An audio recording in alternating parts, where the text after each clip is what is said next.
Shalom, nous allons étudier le Daf même dans Masechet Sanhedrin. Nous reprenons un nouveau chapitre, Hayu Bodkim, nouvelle Mishnah, qui nous raconte comment on interrogeait les témoins séparément afin de trouver une éventuelle contradiction entre les deux témoignages et sauver ainsi la vie de l'accusé.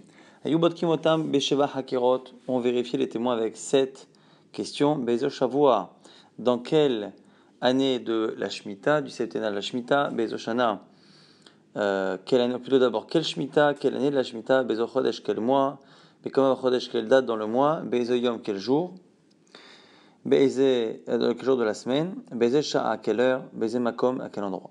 Rabbi Yossi Omer, Rabbi Yossi lui pense qu'il y avait moins de questions, simplement Beze Yom, quel jour de la semaine, Beze Sha'a, l'heure du jour, Beze Makom et l'endroit. Donc 7 Rakirot selon Tanakama, 3 seulement selon Rabbi Yossi. Autre question qu'on posait, Makirin Atem Oto. Est-ce que vous connaissiez la victime? Itratembo, est-ce que vous avez fait une atras? Est-ce que vous avez prévenu le meurtrier qu'il était passible de la peine de mort s'il commettait un meurtre? En fait, Avodazara, si la personne a fauté en pratiquant de l'idolâtrie, on leur pose la question, Etmir Avad, quelle est la divinité qu'il a servi? Ou Bamer Avad, et de quelle manière l'a-t-il servi? Quand on nous dit la Mishnah, tous les juges qui rajoutent des questions, des bdikot, des vérifications pour justement éviter d'appliquer la peine de mort sont dignes de louange. Maaseh ou Badak Ben Zakkai, on nous rapporte une histoire qu'on avait vue il y a quelques jours, qu'un jour Ben Zakkai a même vérifié et annulé finalement un témoignage grâce à l'apparence qu'avaient les fruits, les figues qu'il y avait dans l'arbre, qui étaient à côté de l'action qui était justement décrite par les deux témoins, donc vraiment par un détail.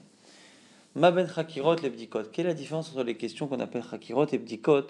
Chakirot, on a vu, c'est celles qui sont vraiment liées au temps et à l'endroit, alors que les bdikot sont un peu plus liées à des détails vraiment accessoires.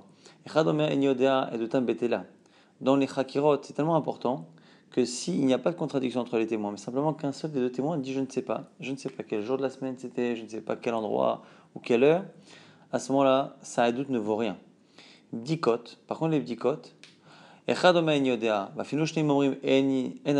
si un des deux ne sait pas, ou même si les deux ne savent pas, ça ne remet pas en cause leur témoignage. Par contre, le point commun entre les deux,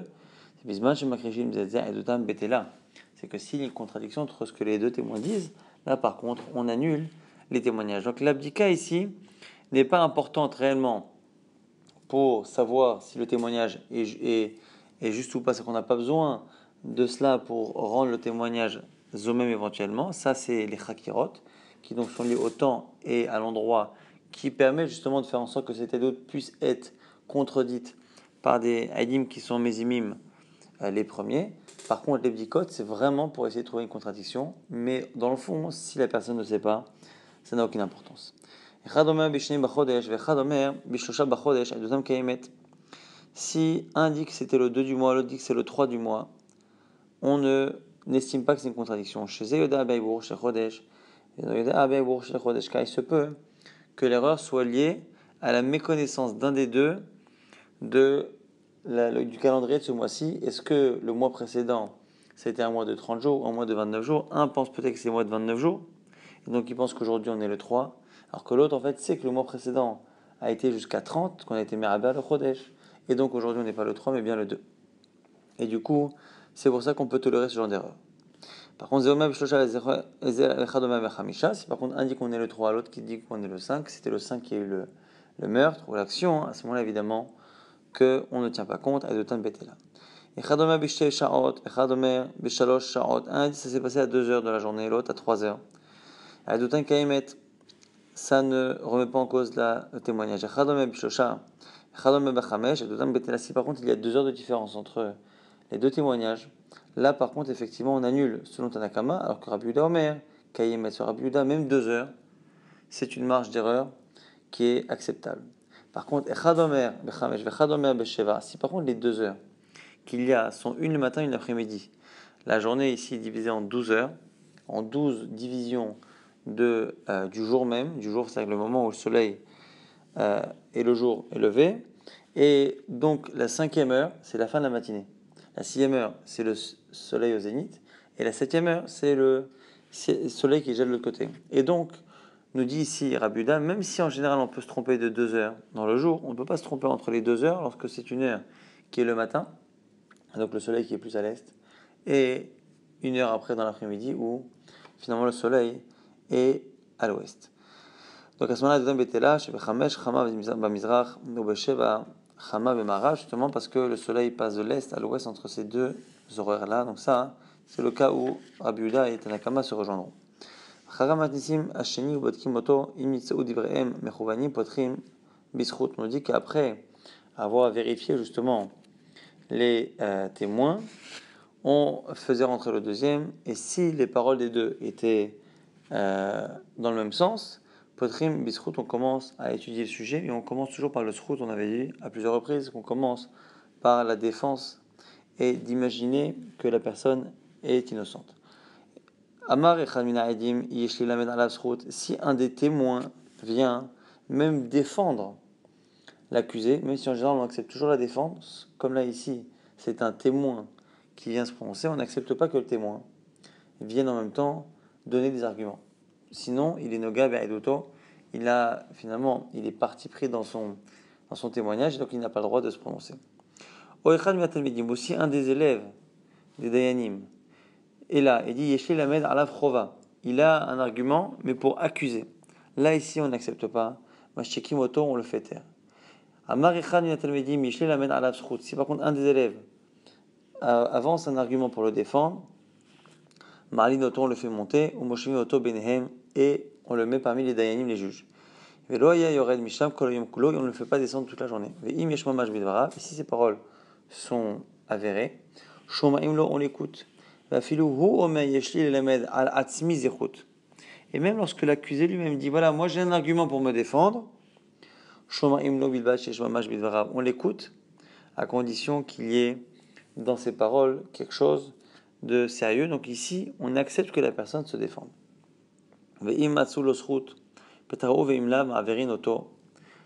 Si on trouve une défense pour la personne, on la quitte.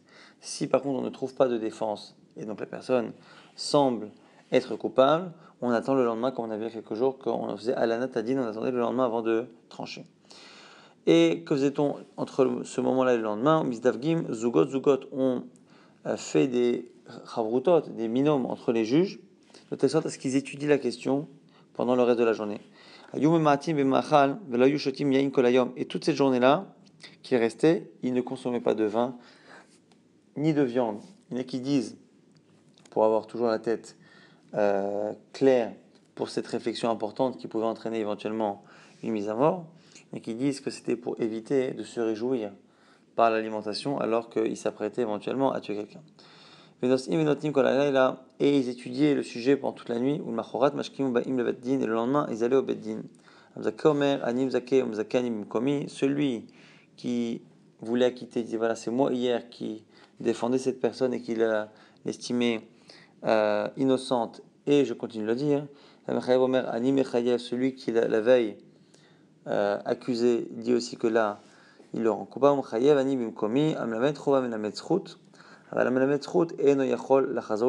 reprend une partie de la Mishnah qu'on a déjà étudiée aussi il y a quelques jours. Celui qui jusqu'à présent accusé peut changer et devenir défenseur, mais l'inverse non. Taoubat Davar, s'il y a eu erreur, c'est-à-dire qu'on ne se rappelle plus qui a dit quoi la veille. Il y a les deux greffiers des juges qui viennent nous rappeler qui avait dit Chayav, qui avait dit Zakai. Selon Rabbi Yehuda, rappelez-vous, il y en avait un troisième. Petar Ove Imla Vamdim, les Minyan. Et ce qu'on nous dit ici justement, c'est qu'à ce moment-là, on doit compter et pour avoir un minyan. Donc, Shneim Asar Mazekim Vechad Asar Mechayvim. Dans le cas où il y a 12 qui disent qu'il est innocent, 11 qui disent qu'il est coupable, Zakai, on suit la majorité et il est innocenté. Shneim Asar Mechayvim Vechad Asar Mazekim, l'inverse maintenant. Sur le badi de 23, il y en a 12 qui disent qu'il est coupable et 11 qui disent qu'il est innocent. On ne peut pas aller sur la majorité pour mettre à mort, il faut une majorité de plus de 2. Ou même situation de blocage. 11 qui disent coupable, 11 qui disent innocent. Un 23e qui dit je ne sais pas. ou sinon, même s'il y a 22 qui disent coupable ou 22 qui disent innocent, mais un seul c'est simplement qui dit je ne sais pas, on doit rajouter Yosifo Adayani, on rajoute des juges, avec Kamam Mosifim, mais par combien on rajoute Shnaim Shaim, 2 par 2. On rajoute 2, si à 2 on arrive à avoir la solution, c'est-à-dire qu'il n'y a plus personne qui dit je ne sais pas, et on a une majorité pour accuser de plus de 2 et pour acquitter de un seul de plus, à ce moment-là, on arrête de rajouter, sinon on rajoute Adkamash, Kachvim, Echad, jusqu'à 71. Shoshim Vishisham Izakin, Shoshim Vechamisha Mechamim, dans le cas où il y a 36 qu'il estime innocent sur les 71. Et 35 qui disent qu'il est chayav, zakai, on l'innocente. Par contre, l'inverse, 36 qui disent qu'il est coupable et que 35 qui disent qu'il est innocent.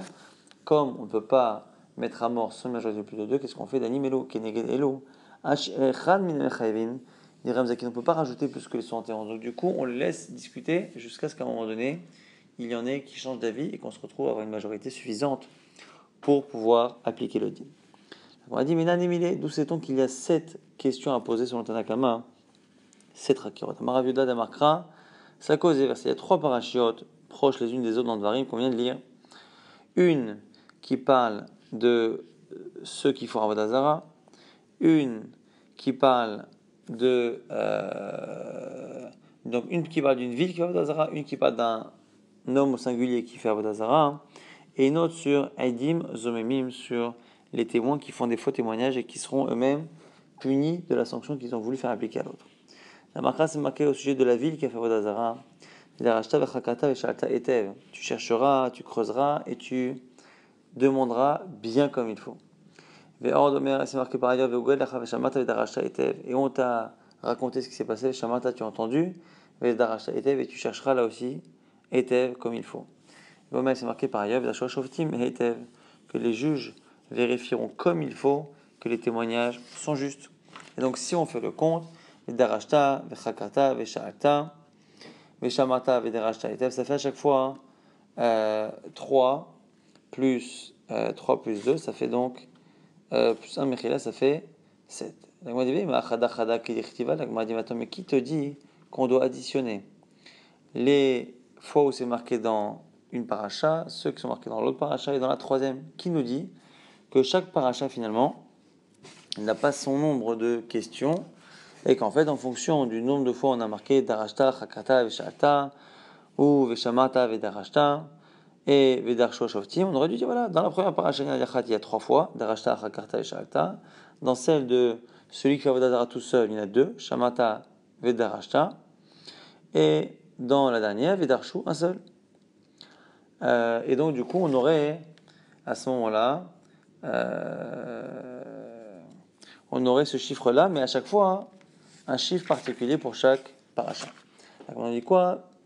Parce que si on voulait vraiment apprendre 7, on aurait dû les mettre tous dans le même paracha. Donc on a dit comme ils ont tous un rapport, ils sont tous écrits ensemble, on apprend les uns des autres.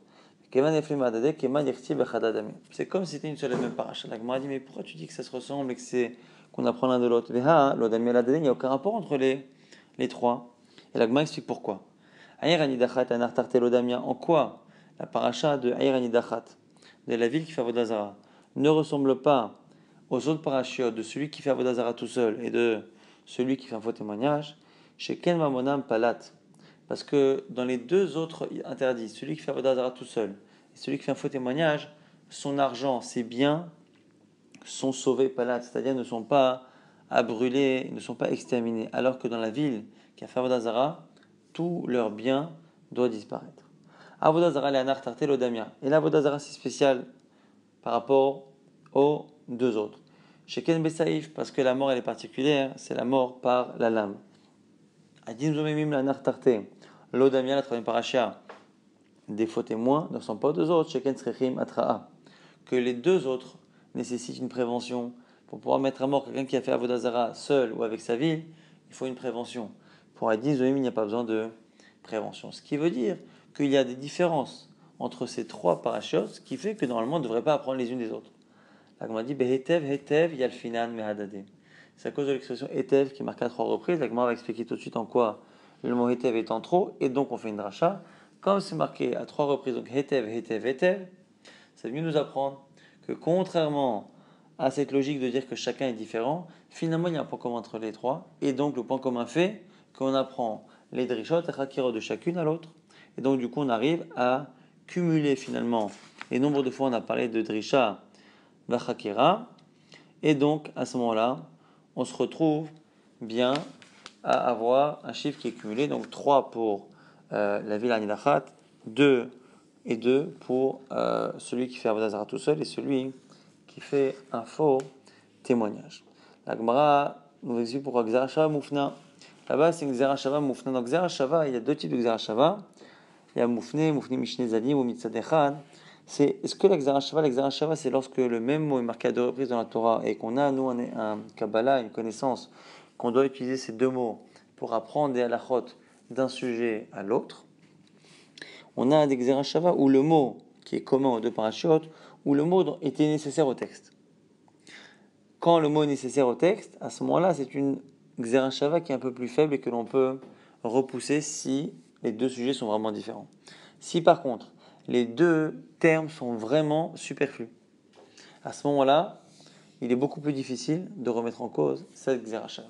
Et donc on dit c'est Gzera Shava Moufna, Ilo Moufna et Kalé mes frères. Car si ce n'était pas une Gzera Shava composée de mots qui sont en trop, à ce moment-là, on aurait pu objecter en disant quoi ?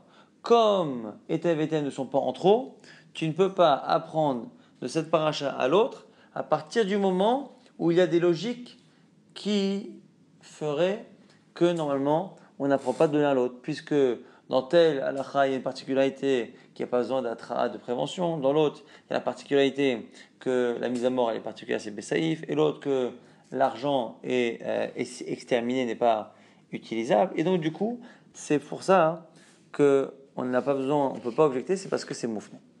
Donc on m'a dit les hay, hapnouyi moufné, midavala les merta vedarshu vechakru. Pourquoi c'est moufné là-bas? Pour la paracha des faux témoins, c'est marqué vedarshu ashoftim hetev. Les juges chercheront bien. On aurait dû dire vedarshu vechakru, et ils rechercheront et ils enquêteront. Pourquoi hetev? C'est pour nous dire justement l'exercice avec les autres parachutes. Shanekra vediboure hetesh mamina leafnouye. Agma dit ok. Veakti moufne mitzad echad hu. Bishlama nachtarte moufnehu mishum davala limirta. Et là, Irani Dachal. Agma dit ok, je peux comprendre pour les deux sujets. Pour celui qui fait Avodah Zarah tout seul, pour celui qui fait Avodah Zarah tout seul et pour celui qui fait un faux témoignage, effectivement, le mot Etev est un peu en trop parce qu'on n'a pas utilisé toutes les expressions de Darashta, Vechakarta, Veshalta.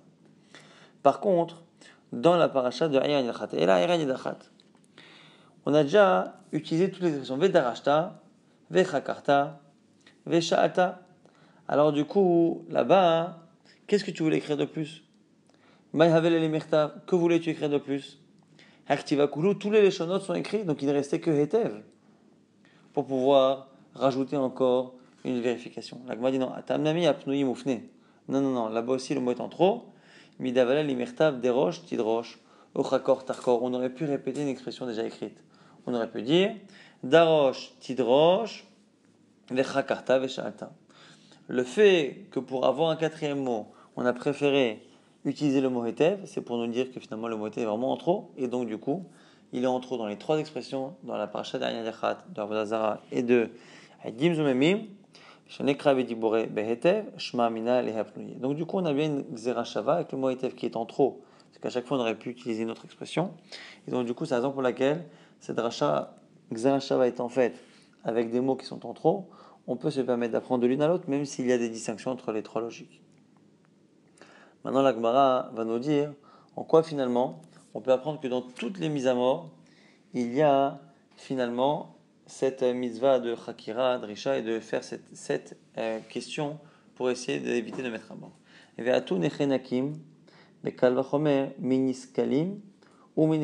Maintenant qu'on a appris dans les types de morts qu'on a vus, qui sont soit Beskila, soit avec l'épée, si on va là-bas déjà, qu'on fait cette rakirot, ceux qui doivent mourir par renek, par strangulation, a fortiori. Pourquoi?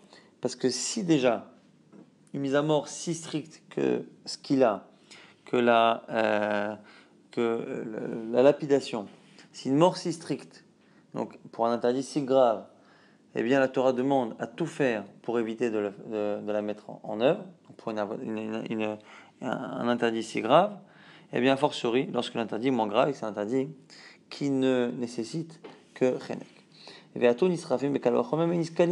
même Nisrafim, même ceux qui sont mis à mort par le feu, eux aussi, on apprendra qu'on doit aussi faire cette vérification, on apprendra par Kal Vachomer de ce qu'il a, qu'est-ce qu'il a, est censé être plus grave. La Gemara dit, mais attends, ça c'est pas évident que ce qu'il a soit plus grave. Ce qu'il a Chamora, ça va selon Chachamim qui disent que ce qu'il a est plus grave, est une mort correspondant à un interdit plus grave que Srefa. Et là, Rabbi Shimon, mais pour Rabbi Shimon d'Amar, Srefa Chamora Mekalemema, que peut-on dire? Et la Maraviuda, Vehine Emet Nachon, Vehine Emet Nachon. La Gemara continue de faire des drachot par rapport au Chakira, et dit là-bas c'est marqué à 2 reprises. Vehine Emet Nachon, Vehine Emet Nachon. Pour à la fois celui qui fait Avodah tout seul, et à la fois celui qui le fait avec sa ville.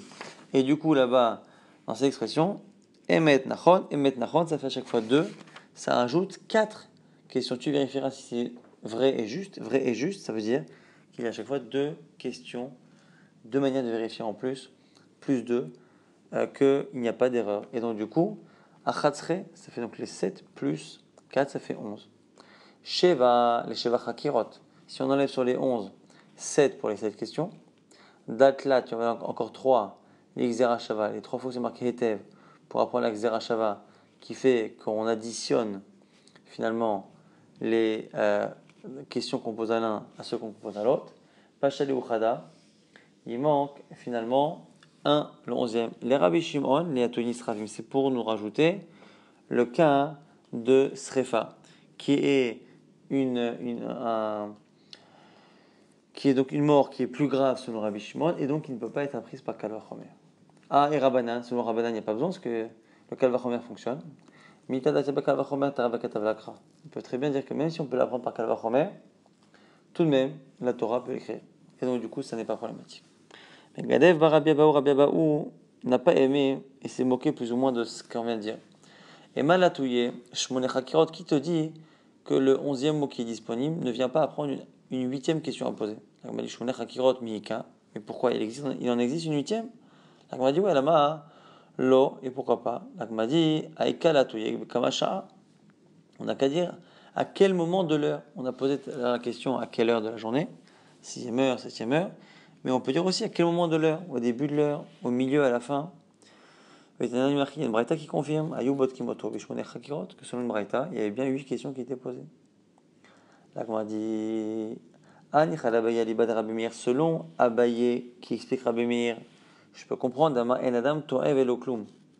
homme ne se trompe pas du tout dans les horaires. Ou selon une autre version, ce qu'il a dit, qui dit qu'un homme ne se trompe dans les horaires que de quelques instants, pas plus. Mais là, l'Abaye elle est bas des Rabbi Yehuda, mais lorsque Abaye explique Rabbi Yehuda, ça pose un problème. D'abord, Adam Touré Khatsisha, qui dit là-bas qu'un homme peut se tromper jusqu'à une demi-heure. Ou le Rava d'Amar Ta'ouin Shetuva, et selon Rava, c'est encore mieux, les gens se trompent de beaucoup. Et là, la Touye Kama Beyovel. Donc, la Gemara dit dans la 8e question, c'est pas une question d'horaire. C'est quelle année dans le Yovel? La Gemara dit, mais attends, Haïnu Beze Shavua, mais ça, on l'a déjà posé dans la Mishnah comme question. La Gemara dit non, et là, les atouillés, Be'eze Yovel. C'est pour lui demander Be'eze Yovel. Dans quel Yovel on se trouve? Donc on a la question qui pourrait être posée. Donc la question qu'on a vue déjà, c'est dans quel Shemitah on est, puisque on a des septennats de 7 ans qui, à la fin, au bout de 7, forment un Yovel, donc un cycle de 50 ans. Et on a plusieurs cycles de 50 ans. Et donc du coup, si on a une personne qui a vécu à cheval entre les deux Yovelim, les deux Yovel, on peut lui demander de quel Yovel dans lequel on était, c'est la 8e question. Dans le Yovel, après on dit dans quel septennat, dans quel Shemitah, et après dans quelle année de la Shemitah. Ve'idach, et Rabbi Yehuda dira quoi? Kevadama beze shavua, lo ba'e beze Yovel. Lui, il pense qu'à partir du moment où on a dit dans quelle Shemitah on se trouvait, la première, la deuxième, la troisième. On n'a pas besoin de dire dans quel Yovel, ce qui est évident du coup, comme en général les gens ne vivent pas sur 10 Yovel, 10 cycles de 50 ans, si la personne est à cheval entre les deux, a vécu à cheval entre les deux, et qui dit qu'on était à la 7e Shemitah ou à la première, mais si à la 7e Shemitah, c'est forcément la 7e Shemitah du Yovel précédent, et si on dit qu'on est à la première ou à la deuxième, c'est forcément du dernier. Puisqu'en général, on n'a pas de raison d'avoir un doute, à part si vraiment on juge une histoire avec plus de 60 ans de retard. On reprend Rabbi Yossi dans la Mishnah qui avait dit qu'il n'y a pas besoin de faire 7 rakirot, ni 7, ni la 8e qu'on a vu ici, mais 3. Le jour de la semaine, l'heure et l'endroit. Tanya Amalem Rabbi Yossi la Chachamim, la Braïta nous rapporte la discussion entre Rabbi Yossi et Chachamim. Les Divrechem, selon vous, qui dites qu'il y a bien cette question, Misheba Vermar et Mesharago. Lorsque le type arrive, il dit hier ou avant-hier, il dit directement le jour. Hier ou avant-hier, le bonhomme a tué. Alors selon vous, on lui pose tout de même cette question. Omelo Bezo Shavo, on lui demande à quelle Shemitah ça s'est passé, Bezo Shana, quelle année de la Shemitah, Bezo Chodesh, quel mois, Bekama Chodesh et la date du mois, alors que le type il a dit hier, ça s'est passé.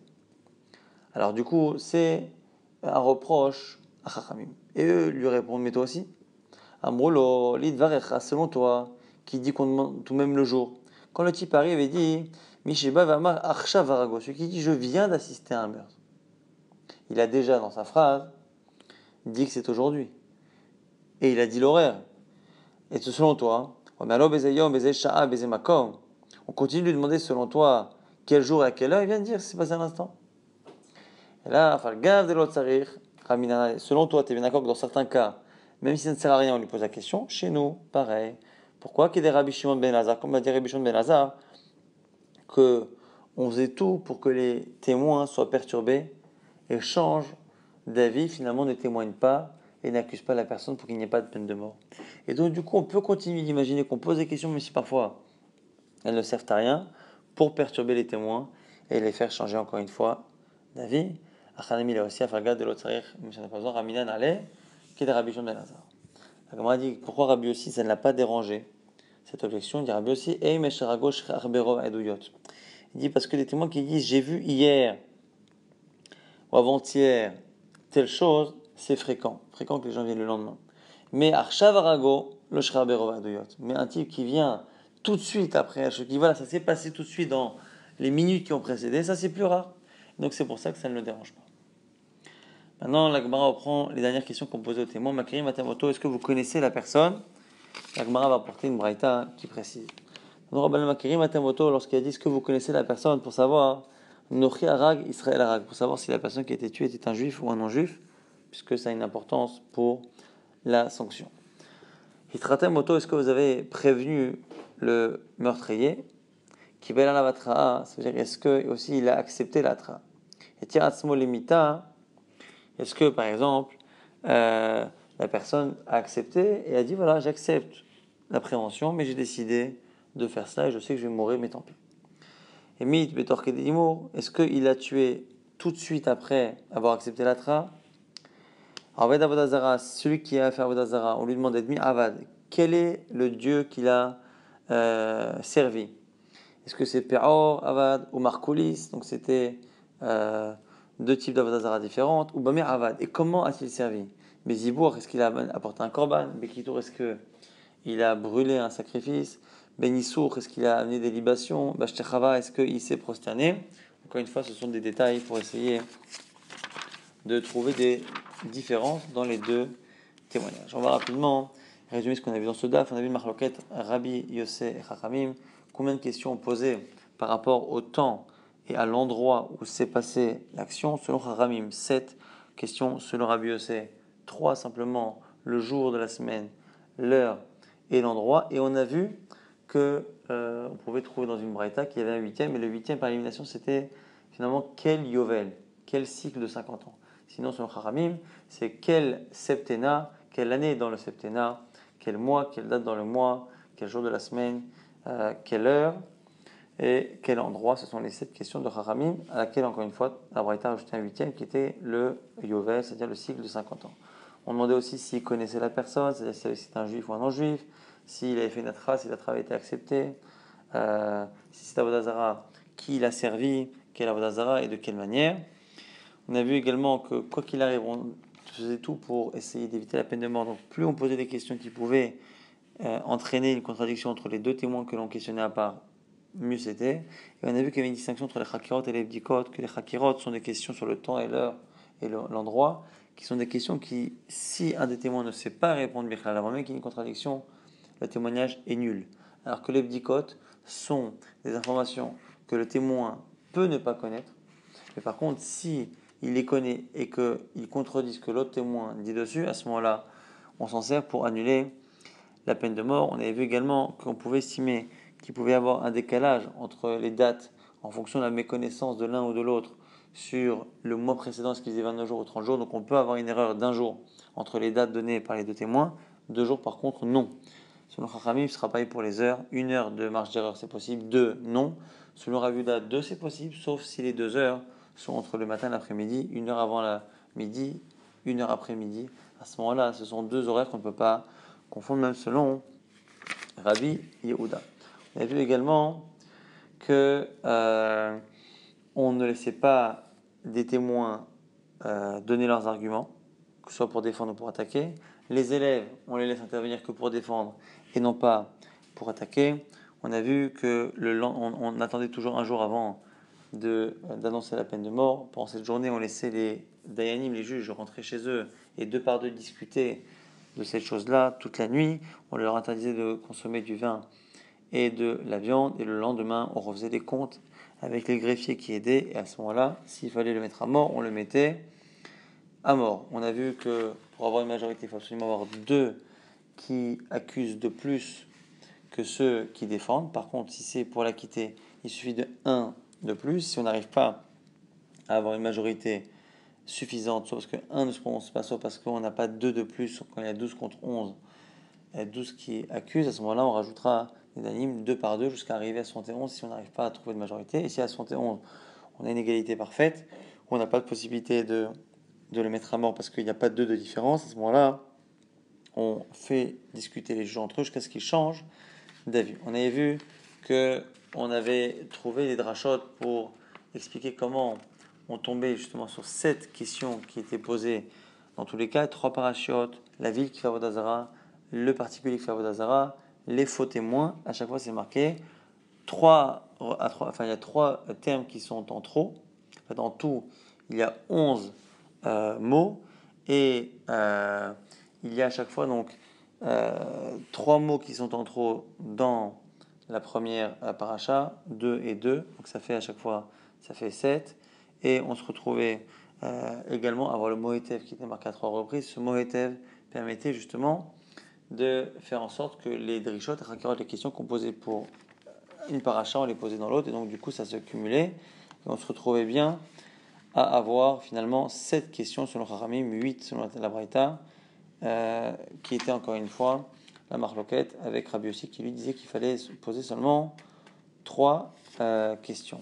On avait vu également à la fin de la Gemara que Chachamim et Rabbi Yossi discutaient sur la logique de poser autant de questions ou pas, et on était resté non, je crois que ça y est, on a fait tout le résumé. Bon, prochain, demain, si Dieu veut, nous essaierons avant Shabbat d'enregistrer le DAF, même Aleph, avant Shabbat. Kol Tov.